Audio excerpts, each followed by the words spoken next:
Ruego a Dios que hayan seguido siendo bendecidos y todos sus seres amados,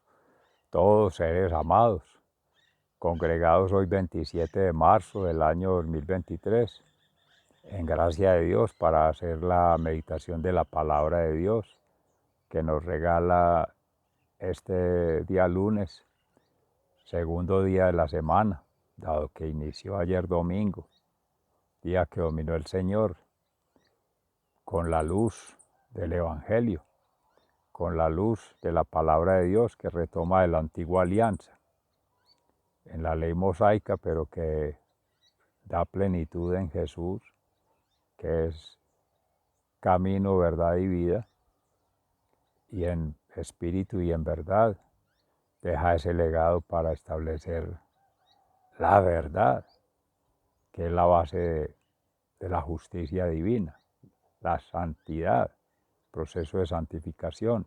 En este quinto domingo cuaresmal, ya en la recta final de la preparación para la Semana Santa, la Semana Mayor, la semana de la pasión, muerte y resurrección de Jesucristo, que es nuestra fe. Amén.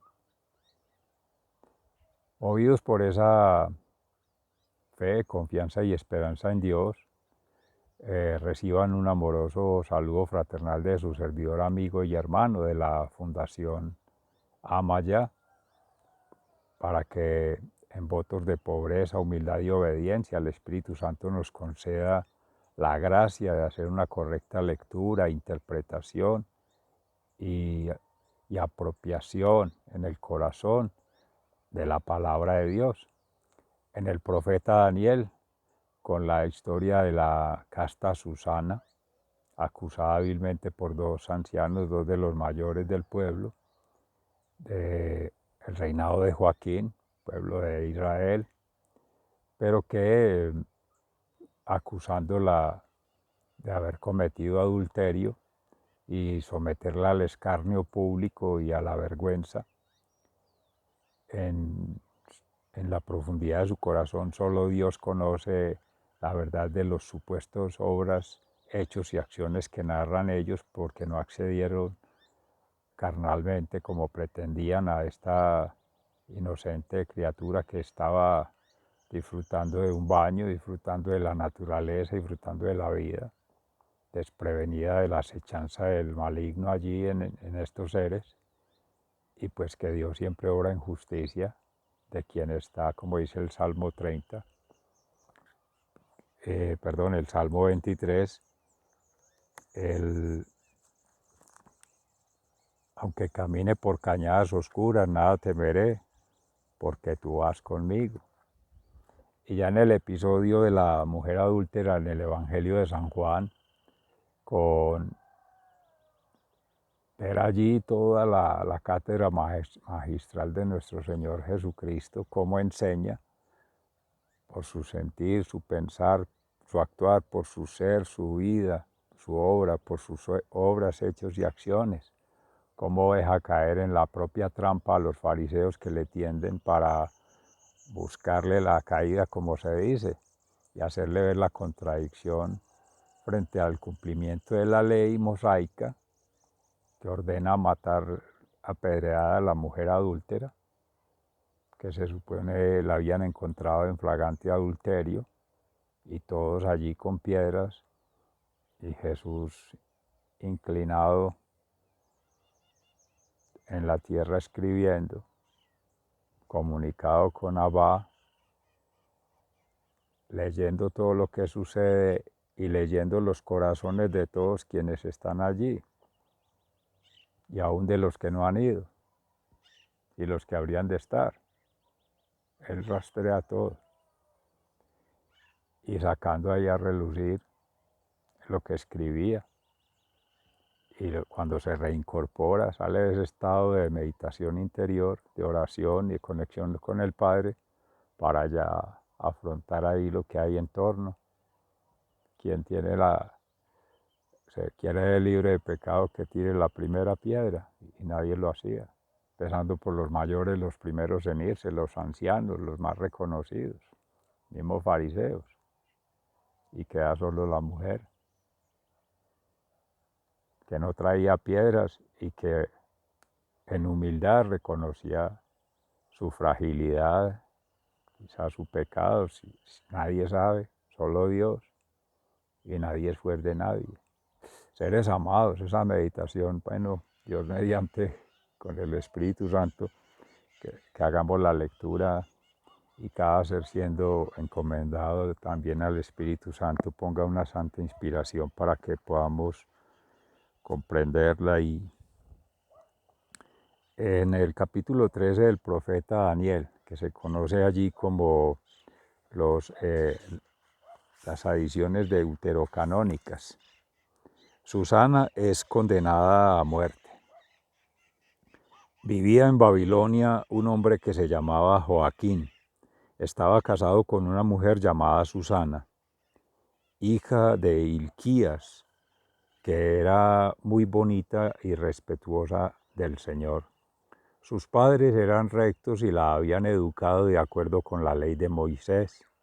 Joaquín era muy rico y junto a su casa tenía un jardín con árboles.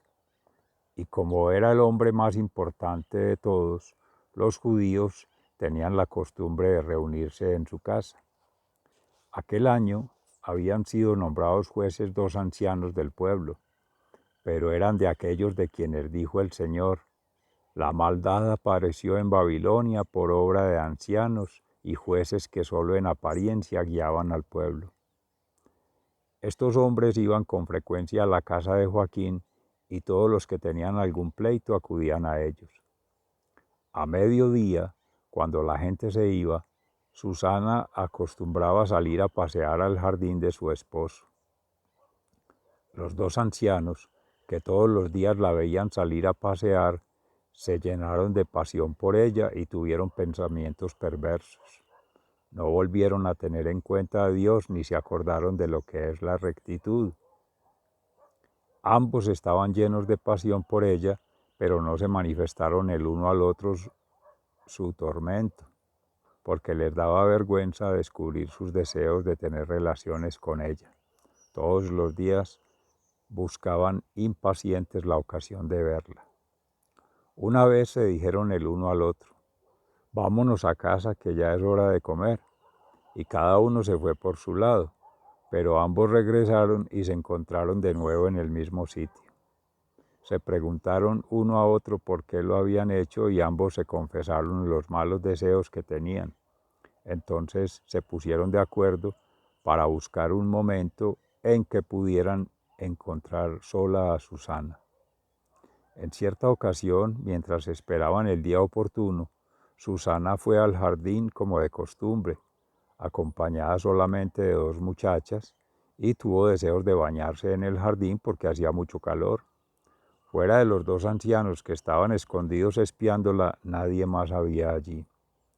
Susana les dijo a las muchachas: tráiganme aceite y perfumes y cierren las puertas del jardín porque voy a bañarme. Ellas hicieron lo que les mandó, cerraron las puertas del jardín y salieron por una puerta lateral para traer lo que les había encargado. Como los ancianos estaban escondidos, no los vieron. Apenas se fueron las muchachas, salieron corriendo los dos viejos hacia ella y le dijeron: mira, las puertas del jardín están cerradas, nadie nos ve, estamos llenos de pasión por ti, acepta y entrégate a nosotros. De lo contrario, te acusaremos de que un joven estaba contigo y que por eso mandaste a salir a las muchachas. Susana se echó a llorar y dijo: no tengo salida. Si hago lo que ustedes me proponen, seré condenada a muerte. Y si me resisto, no podré escapar de sus manos. Pero prefiero resistirme y caer en sus manos antes que pecar contra el Señor. Entonces Susana gritó con todas sus fuerzas y también los dos viejos gritaron. Uno de los dos corrió y abrió las puertas del jardín. Al oír que gritaban en el jardín, la gente de la casa vino corriendo por la puerta lateral para ver qué sucedía. Y cuando los viejos contaron su cuento, la gente del servicio se llenó de vergüenza porque nunca habían oído decir cosa semejante de Susana. Al día siguiente, Cuando el pueblo se reunió en la casa de Joaquín, el esposo de Susana, vinieron los dos viejos con el malvado plan de hacer que la mataran, y dijeron delante del pueblo: manden traer a Susana, la hija de Hilquías, y esposa de Joaquín, y la hicieron venir. Ella se presentó acompañada de sus padres, de sus hijos y de todos sus parientes. Susana era una mujer muy delicada y bonita. Como estaba cubierta con un velo, aquellos malvados le ordenaron que se lo quitara para poder darse el gusto de contemplar su belleza. Pero todos los de su familia y sus amigos y todos los que la veían lloraban. Entonces los dos viejos, de pie en medio de la gente, pusieron las manos sobre la cabeza de Susana. Ella, llorando, levantó los ojos hacia el cielo, porque en su corazón confiaba en el Señor. Los viejos dijeron: mientras estábamos solos paseando por el jardín, llegó esta mujer con dos muchachas. Hizo cerrar las puertas del jardín y despidió a las muchachas. Inmediatamente se acercó un joven que había estado escondido y ella se le entregó. Nosotros estábamos en un rincón del jardín y cuando vimos esta maldad, fuimos corriendo a donde ellos estaban. Los vimos abrazados, pero no pudimos agarrar al joven, porque era más fuerte que nosotros y abrió las puertas y se escapó. Entonces la agarramos a ella y le preguntamos quién era ese joven, pero no nos lo quiso decir. Esto lo declaramos como testigos. El pueblo que estaba reunido les creyó, pues eran ancianos del pueblo y además jueces. Así que la condenaron a muerte. En la intervención de Daniel. Entonces Susana gritó con todas sus fuerzas: Dios eterno, que conoces las cosas ocultas, que sabes todo antes de que suceda, tú sabes que estos hombres han declarado falsamente contra mí. Mira que voy a morir a pesar de no haber hecho ninguna de las cosas que han inventado contra mí estos malvados. El Señor escuchó los gritos de Susana y mientras la llevaban para matarla, Dios despertó el Espíritu Santo en un joven que se llamaba Daniel, el cual gritó con todas sus fuerzas: yo no me hago responsable de la muerte de esta mujer. Todos se volvieron hacia él y le preguntaron: ¿qué significa eso que acabas de decir? Él se puso en medio de ellos y les dijo: ¿son ustedes tan tontos israelitas que condenan a una mujer de nuestro pueblo sin averiguar ni examinar bien el asunto? Vuelvan al juzgado porque lo que estos hombres han declarado contra ella es mentira. Entonces todo el pueblo volvió rápidamente y los otros ancianos le dijeron a Daniel: ven, siéntate con nosotros e infórmanos, pues Dios te ha dado el mismo derecho que a los ancianos. Daniel les dijo: separen a buena distancia a los dos viejos y yo les haré un interrogatorio. Y los separaron. Entonces mandó llamar a uno y le dijo: viejo en años y en maldad, ahora van a recaer sobre ti los pecados que cometiste en otro tiempo, cuando dictabas sentencias injustas condenando a los inocentes y absolviendo a los culpables, a pesar de que el Señor ha dicho: no condenes a muerte al hombre inocente y sin culpa. Bueno, si de veras la viste pecar, dinos, ¿debajo de qué árbol los viste juntos? Él respondió: debajo de un castaño. Y Daniel dijo: muy bien, dijiste una mentira que va a ser tu perdición. ¿Con que debajo de un castaño? Pues el ángel de Dios ya recibió de él la orden de castigarte partiéndote en dos. Entonces mandó que se llevaran a éste y trajeran al otro viejo y le dijo: hombre de la raza de Canaán y no de Judá, la belleza te sedujo y la pasión pervirtió tu corazón. Así es como estaban ustedes haciendo con las mujeres de Israel, y ellas por miedo se les entregaban. Pero esta mujer de la tribu de Judá no quiso consentir en la maldad de ustedes. Ahora dime, ¿debajo de qué árbol los sorprendiste juntos? debajo de una encina. Respondió él.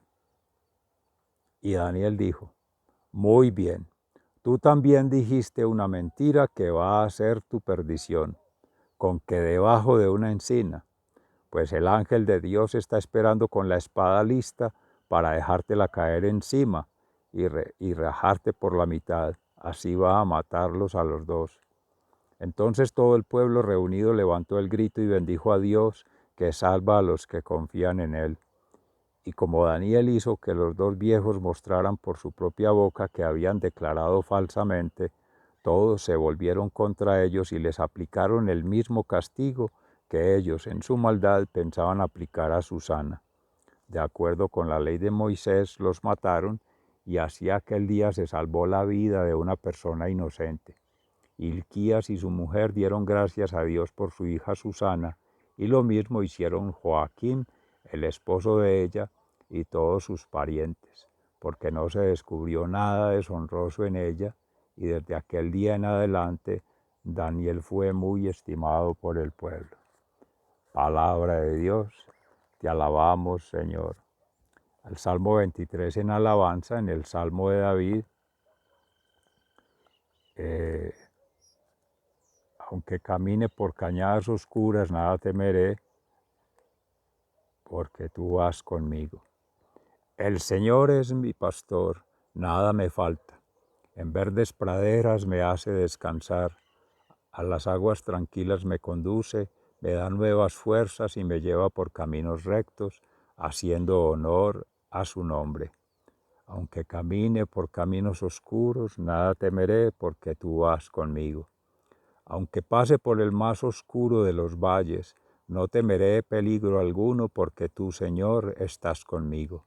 Tu vara y tu bastón me inspiran confianza. Aunque camine por cañadas oscuras, no temeré, porque tú vas conmigo. Me has preparado un banquete ante los ojos de mis enemigos. Has vertido perfumes en mi cabeza y has llenado mi copa a rebosar. Tu bondad y tu amor me acompañan a lo largo de mis días, y en tu casa, oh Señor, por siempre viviré. Aunque camine por cañadas oscuras, nada temeré, porque tú vas conmigo. Palabra de Dios, te alabamos, Señor. En el Santo Evangelio según San Juan, en el capítulo 8, entre los versículos 53 y siguientes, 1 y siguientes. Pero Jesús se dirigió al monte de los Olivos, y al día siguiente, al amanecer, volvió al templo. La gente se le acercó y él se sentó y comenzó a enseñarles. Los maestros de la ley y los fariseos llevaron entonces a una mujer a la que habían sorprendido cometiendo adulterio. La pusieron en medio de todos los presentes y dijeron a Jesús: Maestro, esta mujer ha sido sorprendida en el acto mismo de cometer adulterio. En la ley Moisés nos ordenó que se matara a pedradas a esta clase de mujeres. ¿Tú qué dices? Ellos preguntaron esto para ponerlo a prueba y tener así de qué acusarlo. Pero Jesús se inclinó y comenzó a escribir en la tierra con el dedo. Luego, como seguían preguntándole, se enderezó y les dijo: Aquel de ustedes que no tenga pecado, que le tire la primera piedra. Y volvió a inclinarse y siguió escribiendo en la tierra. Al oír esto, uno tras otro comenzaron a irse, y los primeros en hacerlo fueron los más viejos. Cuando Jesús se encontró solo con la mujer que se había quedado allí, se enderezó y le preguntó: Mujer, ¿dónde están? Ninguno te ha condenado. Ella le contestó: Ninguno, Señor. Jesús le dijo: Tampoco yo te condeno. Ahora vete y no vuelvas a pecar. Palabra de Dios, gloria a ti, Señor Jesús. Mis seres amados, los hechos son muy elocuentes en ambas situaciones.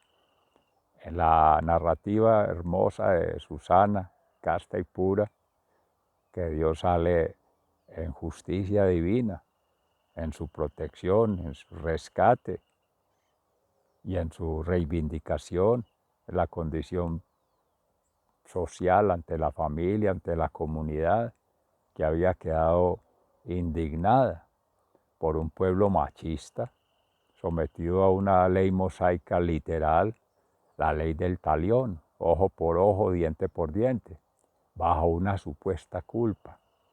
Y en la conciencia de cada ser, esa es la moral en Dios, la moral natural que permite establecer realmente cuál es la verdad ante Dios. Y ese es el compromiso cristiano que nos aboca por la fe. Y en el caso de la mujer adúltera, la otra narrativa misma, que es la declaración del Evangelio, el acontecimiento de Cristo. El evangelista San Juan, que va más a los significados, en la lectura que hace de los hechos, por las obras y acciones de Cristo, pero reflejado en su ser, su vida, su obra, pero por ser el discípulo amado conoce de su corazón, por lo tanto está más cerca de su sentir, de su pensar, de su actuar. Puede dar testimonio en sí mismo de esa lectura de Cristo, de Jesús, en verdad y en espíritu, obrando. Entonces, todo el proceso que desarrolla allí en un método propio de Jesús, en el silencio, escuchando, observando con el corazón, leyendo allí, y movido por la misericordia, por la compasión de ver una mujer victimizada y que Él sabe en el corazón si es pecadora o no, si es culpable o no, y si realmente fueron demonios propios o demonios de otros que la indujeron a ese supuesto pecado o a esos supuestos pecados o a ese comportamiento. Esa es la historia que Jesús conoce de cada ser. Por eso en santa inspiración, Jesús por el Espíritu Santo, que es el Verbo, puede saber eso. Y viene la primera recomendación para nosotros, la primera enseñanza, el primer legado, invocar la santa inspiración, el Espíritu Santo, para que nos dé la sabiduría sobre el conocimiento humano, que ahí vendrán pues las prácticas humanas o las formas de establecer justicia, de hacer justicia, basados en la ley. Jesús ya es la ley es la ley de Dios, la ley del amor, la misericordia y la compasión. Esa va desde el corazón, no desde la razón, y menos tomar justicia por sus manos, como se dice. Se inclina. Está mostrando la kenosis. Lo primero que hace allí con eso, haciendo una interpretación en gracia del Espíritu Santo, su humilde servidor, amigo y hermano, es enseñar que como vienen todos apasionados, acalorados, conturbados, al abajar su cuerpo, reclinarlo sobre la tierra, está enseñando la necesidad de la pobreza, la humildad y la obediencia para poder enseguida comprender desde el corazón, tener misericordia, conectar el corazón con la razón, sentir y pensar antes de actuar, pero con santos deseos, santos pensamientos. Por tanto, ya guiada a los santos actos. Entonces eso baja las energías. Como decimos el argot popular le baja los humos, los desacalora. No con mente caliente, sino con mente en frío, que lo hace el espíritu cuando está conectado con el corazón. Por eso la oración antes de empezar cualquier actividad, para ponernos en manos del Espíritu Santo, eso es apaciguar, eso es maestría como el Señor enseña. Y ya toda vez que está en el suelo, el evangelista se fija en qué escribe.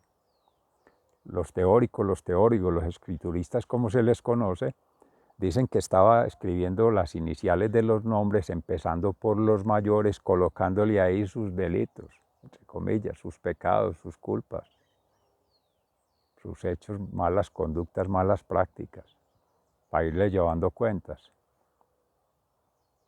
Otros dicen que estaba ya escribiendo en relación con lo que es la justicia divina sobre la justicia humana. Está mostrando que por encima de esa ley mosaica está la ley en la voluntad del Padre Creador, que es el que lo envía.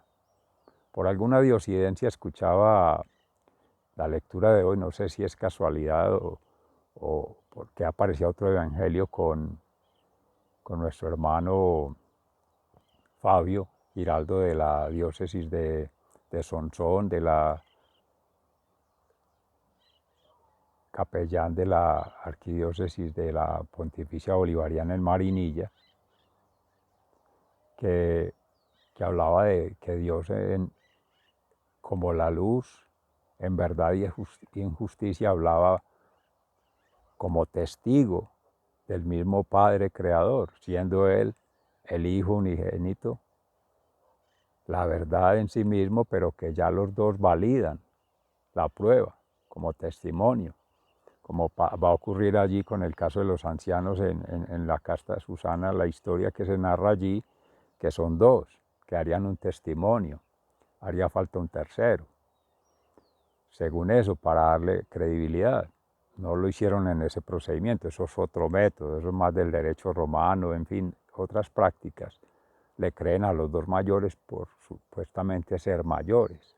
Como aquí en el caso de Jesús le creían a los mayores por ser los fariseos, los otros además eran jueces y conocedores de la ley y mayores, o sea, tres cualidades que los hacían supuestos méritos, supuestos logros humanos que los hacían más destacados en la sociedad. Entonces los menores, de jóvenes a niños, le van a creer, se supone.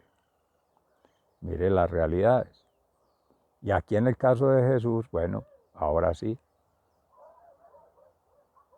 va enseñando también en ese comportarse cuando se reincorpora, queriendo, ahí dice la palabra, su servidor, amigo y hermano en gracia del Espíritu Santo, invocando su inspiración, ha podido ver que allí es también reincorporarse a leer la realidad sin mirar a los ojos a ninguno, sino a todo el público.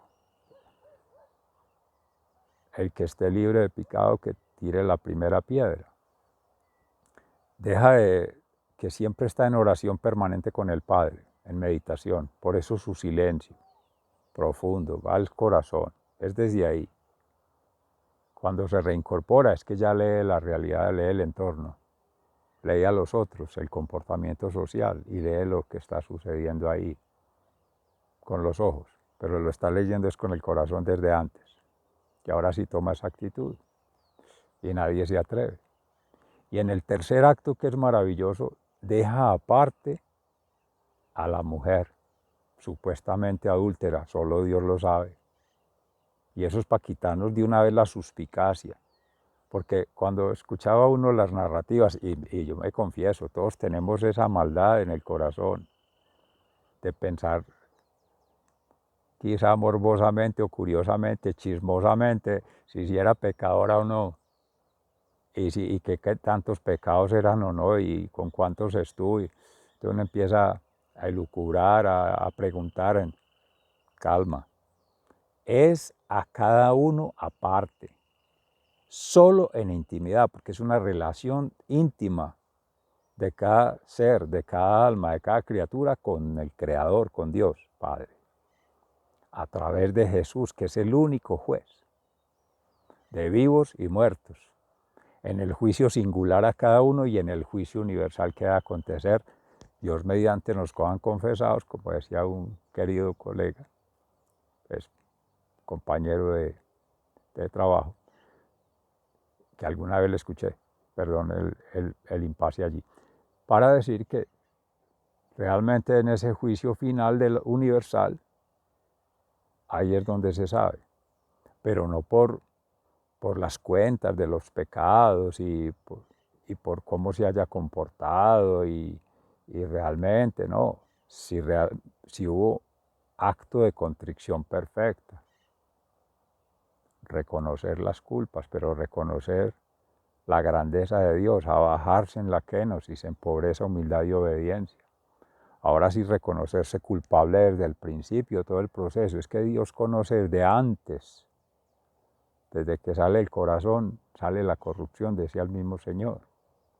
Jesús, antes que cometer el acto, el hecho, ya en su interior existe el pecado y vendrán las culpas. Pero es que eso no recae en la sola persona. Quienes le acompañan, quienes conviven, quienes están allí en esa relación, se ven vinculados. Y viene ya un proceso a futuro, en el tiempo de Dios. Hay unas causas, hay unos medios y hay unos efectos que se ven aquí, allá, hoy, mañana, de esta forma o de otra. Solo Dios sabe, son los tiempos de Dios. Y eso hacia futuro lo conoce Jesús. ¿Quién conoce eso? Nadie. Y hacia atrás, ¿quién conoce la historia de cada quien? Si ha sido de santidad o de perdición, o ha sido de un santo, como han dicho los sabios, los santos, los mayores, no hay santo sin pasar, no hay pecador sin futuro, ni santo sin pasado, algo así.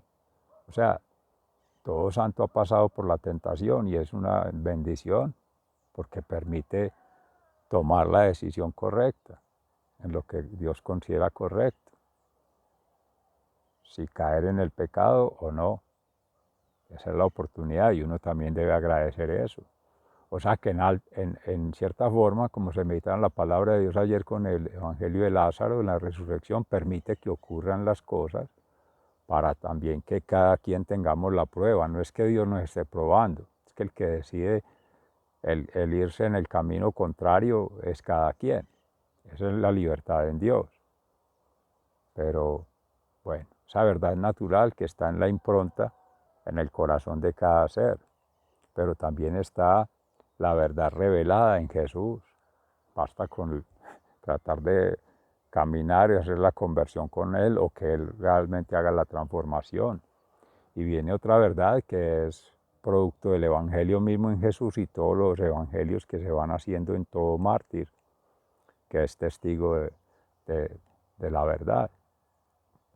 Quedan estas como algunas de las reflexiones que en profundidad el Espíritu Santo nos regala el día de hoy, otras que quedan en sus corazones, igualmente orando para que sean santas y que Dios mediante en adelante las podamos poner a conversar para un mejor vivir, un bien vivir, en bienaventuranza, en buenas relaciones humanas, que es lo que propone un derecho realmente, para hacer una transformación de la cultura. Pero para nosotros todo esto es educación, esto es formación, esto es crecimiento espiritual.